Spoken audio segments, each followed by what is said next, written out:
Hello, bonjour, namaste, ni hao, and ohio, everybody. What is going on? It is Galeriot here, and welcome back to the YouTube channel once again for another Danmachi video. And today, in this video, we're taking a bit of a break from Danmachi Battle Chronicle and Danmachi Memoria Freese, because remember, we are a Danmachi channel. As much as I love playing Battle Chronicle and Dan Mimo, this channel is dedicated towards everything Danmachi. And today, we're going to be talking about the preview of Volume 19 of the main story, because of course we are only 10 days away from the release of volume 19 and the preview has dropped. So we're going to be talking about what was revealed in the preview, and I will be giving you guys my thoughts on everything that was shown in the preview. So of course, if you guys go on to enjoy this video, please be sure to leave a like down below, subscribe for more Danmachi content, and let me know in the comment section down below, what did you guys think about this preview? Did you guys like it? Did you guys dislike it? Let me know in the comment section down below. And of course, make sure that there is a spoiler gap between your comments so that people aren't going to get spoiled if they by mistakenly scroll down. Make sure you guys give that courtesy to everybody reading the comment section, of course.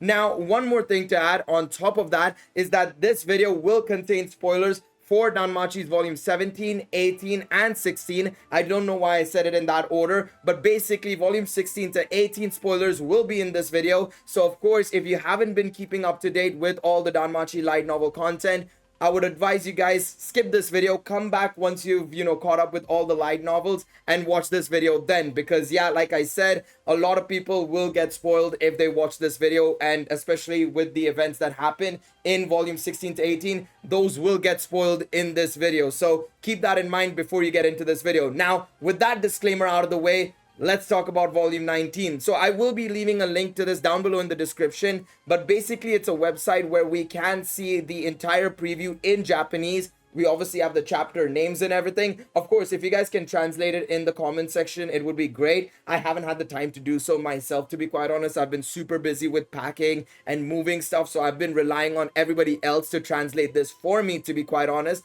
But we have the chapter numbers, the chapter names, I should say, and the page numbers. Of course, this book is, I think, if I'm not mistaken, around 400 pages long in Japanese, which is about the same size as a volume 6 or 7, I think, if I'm not mistaken.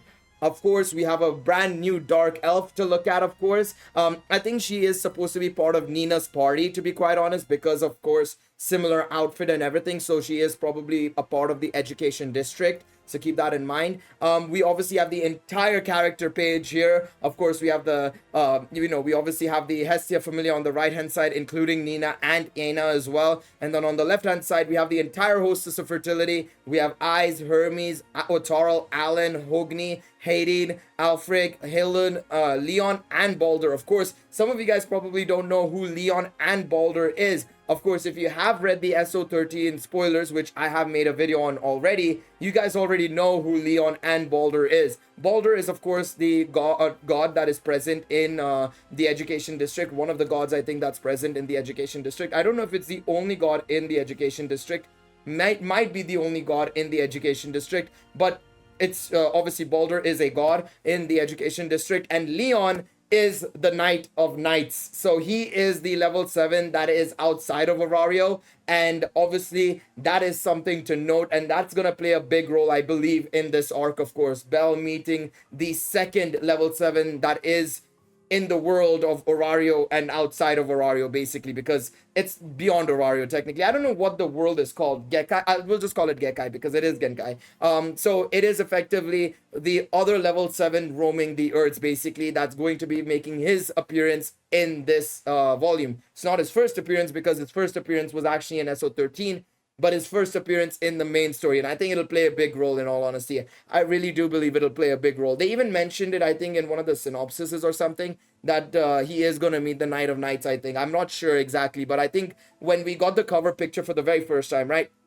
When we got this cover for the very first time, I remember that there was a small blurb alongside it, and I think it mentioned that Belle was going to meet the Knight of Knights. I'm not sure exactly. I don't remember it off the top of my head. But yeah, that's going to be exciting. But yeah, you've obviously got this, and it seems like I've been just kicked out there, so never mind. Unfortunately, I think I've spent too much time taking a look at the preview, but I will be leaving a link to it down below in the description, so you guys can go and check it out yourselves. Of course, after this point, it would pretty much be, just the regular, pretty much the regular stuff here. You can see the previews right here. Okay, so we managed to reload the page and get it sorted out. But yeah, I will be leaving a link to this down below in the description. So if you guys know Japanese and you want to translate it yourselves, be my guest. Let me know in the comment section if you guys get to doing one. I might make a follow-up video on this if you translate the entire thing. So get to it if you guys can. It would be truly appreciated if somebody can do that for us. It would be amazing, honestly. It would be truly amazing. But in the meantime, there are people on the wiki who have given us some brief synopsises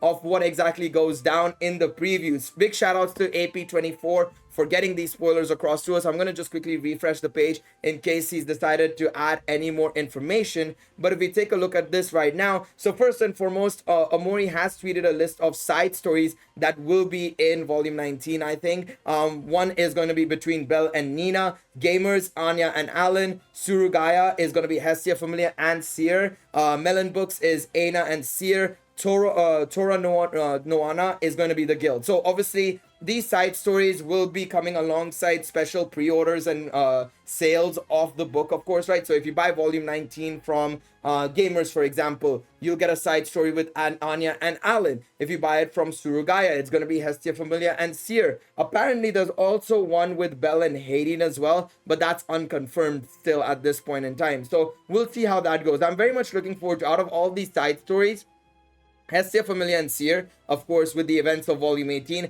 That is going to be very interesting to see. Belle and Nina, depending on how it goes in this light novel, I want to see how their relationship develops, to be quite honest, because a lot of people are quickly judging that, oh, Nina's going to be part of Belle's harem, like, at the end of it all, you know. And I think, well, you know, initially that might be the case, but what might end up being what might end up happening is, I think it's going to be a case of hero worship more so than anything else, you know, a sort of like older brother relationship more so than anything else. I feel that way, at least. We'll have to wait and see. I could be wrong. Maybe I have too much faith in Omori sensei to not add another member of Belle's harem, or not add Nina as another member of Belle's harem, but we'll have to wait and see. We'll have to wait and see on that front.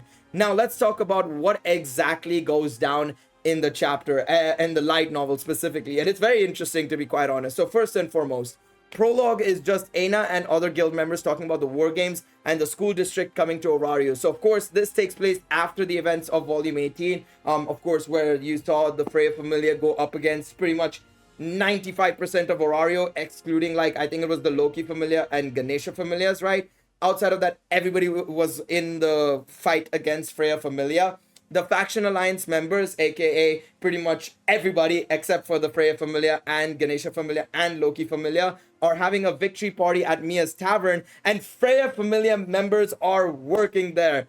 Brilliant. So of course, as you guys may or may not know, Freya Familia disbands at the end of volume 18, of course, because they lost the Familiar War Games against everybody, pretty much. Like I said, it's genuinely pretty much everybody, right? And they lost against everybody, and so the entire Familia gets disbanded. Freya works as Seer now, and we'll talk about that later on. It actually mentions it in a moment as well. But Freya works as Seer now, and the rest of the Freya Familia members, I guess, are protecting her by working at the Hostess of Fertility. So we basically have Otaro, Alan, and the Gulliver brothers, Hayden, Hegni, all working in waiter and waitresses outfits. Thumbs up there. I want to see that illustration so bad, man. I hope there's an illustration for that, because it would be fantastic. Okay, so that's the what happens to the Freya Familia members. Very key information, because a lot of people were wondering, like, is Otaro going to join another Familia? Is Alan going to join another Familia? Are the Gulliver brothers going to go out of their way and join another Familia? Hegni, Hayden, are they going to join Belle's Familia? Are they going to join the Hestia Familia, right? A lot of people had that idea in mind, but doesn't seem like it. It just seems like they're working in the Hostess of Fertility like normal human beings under Mia. Mia's their captain again, technically. It's gone all full circle, basically. It's gone full circle. Mia's their captain again, baby. Okay, so now we look at this. Naza, Samira, Lena, and other Berbera ranked up. Now, this is very interesting. So they all leveled up. I don't think it's just them that leveled up. I assume more characters leveled up as well. Because remember, the whole notion of the guild stopping the Loki familia from joining the fight was so that people could level up, take this opportunity to struggle against the Freya familia and go up against people that are probably 2-3 levels higher than them and achieve a great feat. Now remember, this is technically a little bit headcanon and a lot of people's theories because it's not confirmed yet, but a lot of people tend to suggest, and I kind of agree with it, is that a lot of these individuals, right, a lot of these adventurers tend to get more EXP if they face off another adventurer. So it does seem like, you know, a lot of these characters that participated in the familiar war games against Freya might have leveled up, you know, Hathor's familia and so on and so forth. I think a lot of these familiars have probably gotten a bunch of new level 3s, level 4s, and so on and so forth. As a whole, ORARIO has gotten stronger because of this one simple trick. This one simple trick of fighting the entire Freya familia has gotten level ups for everybody, basically. It's kind of funny in that regards, but you know what I mean, right? It's just that it made sense to let everybody fight. Now, I know a lot of people will still say it's a very stupid reason and everything, but in all honesty, they need to do this because at the end of the day, the one-eyed black dragon isn't just going to be Bell and Eyes going up against it. It's going to be everybody in ORARIO. It's gonna be an entire army against this one-eyed black dragon. And I think, you know, at the end of the day, making sure that everybody is leveling up is going to be Omori Sensei's priority. I know for a lot of people, like, wealth development is slow and so on and so forth, but I mentioned this in a live stream as well. But you have the likes of Leon, you have the likes of Otarl still, you have Alan, Tiona, you have all these level 6s and level 7s now available in your roster, that along with Haruhime's level boost, you've got multiple level 8s and level 7s, and there's still some time until we face the one-eyed black dragon. It's very much possible that Leon and Otarl can get to level 8 potentially. Bell will jump, you know, leaps and bounds, get to level 6, level 7 potentially. Eyes might get to level 7 as well, right? And you've got all these multiple level 8s and level 9s thanks to obviously Haruhime's level boost, which obviously will allow the entirety of ORARIO to stand up potentially a bit of a better chance than Zeus and Hera did when they fought against the one-eyed black dragon, because when they did, they only had one level 8 and one level 9. Now with Haruhime's level boost and the potential for Leon, Otarl, Bell, Eyes, and everybody to get to level 7, 8, and maybe even 9 potentially, in Bell's case specifically, right? I think you know, it makes more than enough sense to also try and get everybody ranked up so that they can challenge this monstrosity at the same time. You know, every little bit counts. Every little bit counts. In this situation, potentially quantity might be a little bit better than quality in this situation. That's what ORARIO is probably trying to do here, and the guild specifically is trying to do here. We'll have to wait and see, though. That's just my theory. Again, that's just my theory. The reward Miak familia received is enough to get Naza a new arm, but they are still in debt. Of course they are. But yeah, if you guys didn't know, Naza's arm got destroyed in the war games. I don't know who was it. It was one of the Gulliver brothers. It was either Berling or somebody else. I don't remember who it was. I want to say it was Berling, but I don't remember. But her arm got destroyed basically, so they had to get her a new arm, but they're still in debt. So great. Haruhime has been targeted since her level boost was exposed. Now, targeted can be two things. Either she's trying to get assassinated, which I think is so dumb, to be quite honest. I would assume that the guild would try and help put a stop to it, because if they know that Haruhime has this ability, you know, they would ensure that she's protected first and foremost, because she is the key to success against the one-eyed black dragon. And then the second thing is she's targeted to be recruited by other familiars as well, which is possible. So they set up a system, they, as in I assume the Hestia familia and everybody, they set up a system which people take turns in guarding her. The people that guard her include Belle, Mikoto, Aisha, Samira, Lina, Hayden, and Hegni. Now, a lot of people might be wondering why are Hayden and Hogni? I keep saying Hegni or Hogni because in Danmimo, they call him Hegni.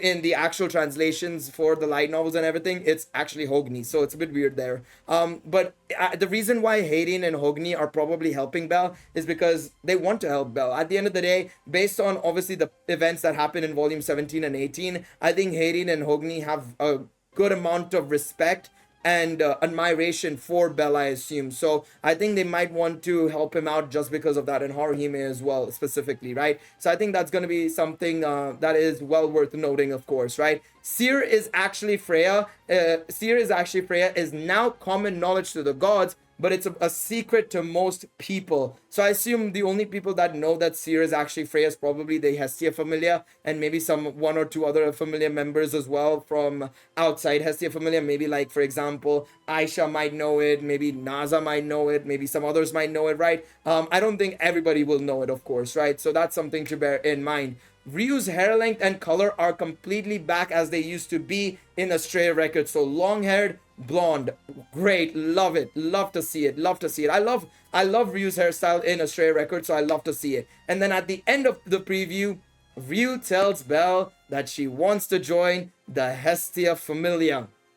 There we go, guys. It's happening. Finally, after so many light novels, so much time, a lot of people have been begging for this, right? A lot of people have been begging for it that, oh, when is Ryu gonna get added to the Hestia Familia? Surely it's gonna happen after volume 14. Surely it's gonna happen after this, after that. It's finally happening, guys. It's finally happening. We are getting Ryu as part of the Hestia Familia, which is great. Now, I am low-key hoping that Ryu becomes the vice captain of the Hestia Familia. She is the highest level at the end of the day, technically numbers-wise. I would say that Belle is probably potentially stats-wise stronger than her, but I think Ryu's magic is insane, plus her experience, of course, right? You know, her Astray record magic is cracked, bro. It is so busted. It is insane. But with Ryu and Belle together, I think Belle is obviously still captain, but Ryu has to probably be the vice captain. But I know for a lot of people, and I think what will still happen in this situation is that Lily is probably still going to be the vice captain because she is obviously commander and she controls the strategies and everything, basically. So I don't think that's going to change necessarily, but still very, very cool. I'm glad that Ryu's finally joining the Hestia Familia. I know a lot of people will probably be disappointed at the Freya Familia members not, joining a Familia or anything, because that might, stop them from growing potentially. But I feel like we're still going to see them grow in some way, shape, or form. I don't think it's just going to be like they're going to be pushed to the side. They're part of the Hostess of Fertility, and with Seer still there, Ryu's connections to the Hostess of Fertility still, to be quite honest, and everything, I think it's still going to be very much integral to the storyline, and we'll still see them regularly. I mean, we're already still seeing Heirin and Hogni in, this story, helping defend Haruhime, so I think they'll still play a big, big role in the storyline and in the upcoming storyline for sure. So overall, very, very excited for, of course, Volume 19. Let me know what you guys think in the comment section down below. Hopefully you guys enjoyed this mini sort of like preview into Volume 19. I will be making a full-length video, probably just like what I did for Volume 18, where we did like a 50-minute video basically. I might do the same for Volume 19. So of course, if you guys go on to enjoy this video and you want to see that video, remember to leave a like down below, subscribe to the channel for more Danmachi content, and of course, leave a comment down below. Let me know what you guys think. I will see you guys in the next one. Until then, take it easy, everybody. Bye-bye.